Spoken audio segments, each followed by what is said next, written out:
The cure for pain is in the pain. There is a moment in human experience when the flavor quietly leaves life, not all at once, not dramatically. The things that once brought meaning, your work, your relationships, even your sense of self, suddenly feel flat, dry, like ash. Modern psychology often calls this depression, a chemical imbalance, a malfunction in the system that needs correction.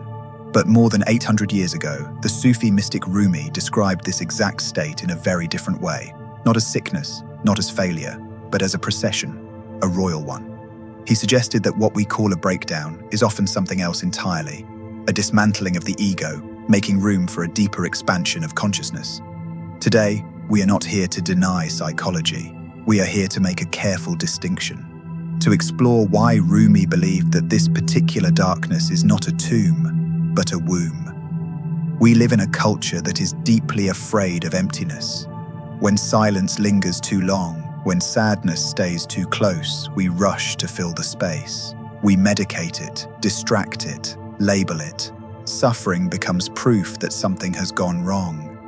Yet slowly, almost reluctantly, modern psychology is beginning to echo what the mystics understood centuries ago. There is a difference between stagnation and gestation, between losing hope and losing illusion. To an untrained eye, they look identical: withdrawal, heaviness, a terrifying stillness. But Rumi offered a radical reframe. He suggested that what feels like collapse may actually be alignment, that you are not falling apart, you are falling into place. Because awakening begins the moment you realize something unsettling. You were never simply observing the universe. The universe has always been observing you. Rumi once wrote something the modern ego finds deeply uncomfortable. You must tear down parts of an old building to restore it. We instinctively resist this idea. In physics, entropy tells us that systems naturally drift toward disorder. And we spend our lives fighting that drift, tightening our grip, trying to preserve what is familiar. But Rumi suggests that this apparent disorder is not a mistake, it is a requirement. Very little grows on jagged rock, he wrote. Be ground, be crumbled, so wild flowers may come up where you are. When the dark night begins, it feels like reduction, like loss. But there is a difference between rotting and composting. Depression often feels like decay, energy disappearing into nothing. The dark night is decomposition with direction, the old self breaking down to fertilize something new.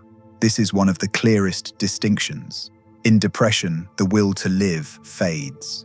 In the dark night, what fades is identity. You are not tired of life. You are tired of the mask you've been using to survive it. And Rumi is not asking you to repair the mask. He is asking you to let it dissolve. So how do you recognize this night when you're inside it? Rumi didn't write manuals, but if you read his words carefully, 7 patterns appear again and again. 7 movements of the soul during this passage. The first sign is absence, not sadness, but distance. The sense that the beloved has stepped away. Prayer feels hollow. Meditation goes dry. Rumi wrote about this withdrawal not as abandonment, but as deepening. The sweetness is removed so something stronger can form. The second sign is emptiness without collapse. Your life may still function, but inside something feels unfed, as if the soul has stopped feeding on appearances. This is not despair, it is starvation for truth. The third sign is the quiet death of identity. The roles you once inhabited no longer fit. Who you were begins to dissolve, not violently, but unmistakably. Rumi warned that rebuilding always begins with destruction. The fourth sign is the breaking of attachment. Goals that once drove you lose their grip. Ambitions feel hollow. This is terrifying because desire has been your compass, and now the compass is spinning. The fifth sign is longing beneath numbness, not apathy, but hunger, a sharp, almost painful craving for what is real. In depression, desire fades. In the dark night, it burns. The sixth sign is purification through pressure. Rumi compared this to the chickpea in the boiling pot. The heat feels unbearable, but it is shaping the soul, not destroying it. And the seventh sign is intuition. A quiet knowing, even in suffering, that this process has direction, that something is being prepared, not erased.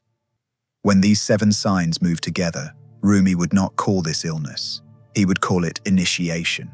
This brings us to one of Rumi's most enduring lines: "The wound is the place where the light enters you." Modern science tells us that closed systems stagnate. For transformation to occur, there must be an opening. For Rumi, the wound is that opening. It is the crack in the ego's armor.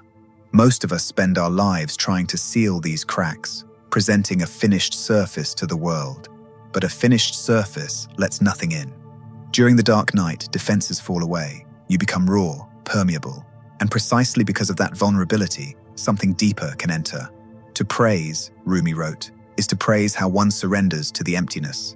Most people resist the fire and end up burned by it.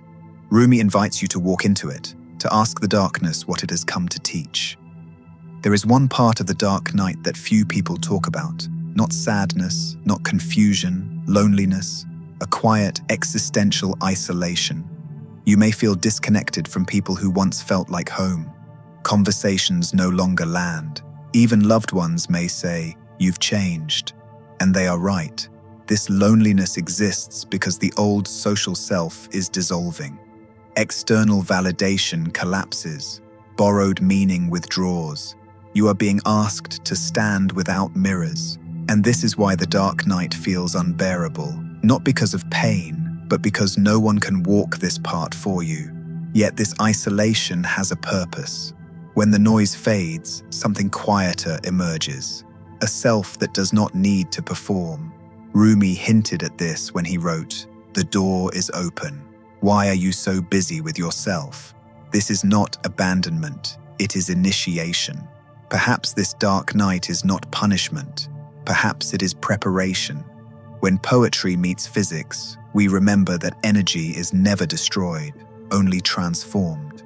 The energy you feel losing now is becoming awareness, like an instrument being tuned, strings tightened to the edge of breaking. If you are walking through this night, do not rush the sunrise. Tonight, try a small experiment. For 5 minutes, do nothing. Do not fix, do not distract, simply observe. Be the space in which the darkness appears. Just ask yourself this: which of the 7 signs feels the strongest right now? Is it the emptiness, the loneliness, the identity dissolving, or that strange, quiet longing for something real? Write the number in the comments. Not for me, for yourself. Because the moment you can name where you are, the night stops being chaos and becomes a passage. And if this video found you at the right time, stay close. There is more to understand about what your soul is becoming.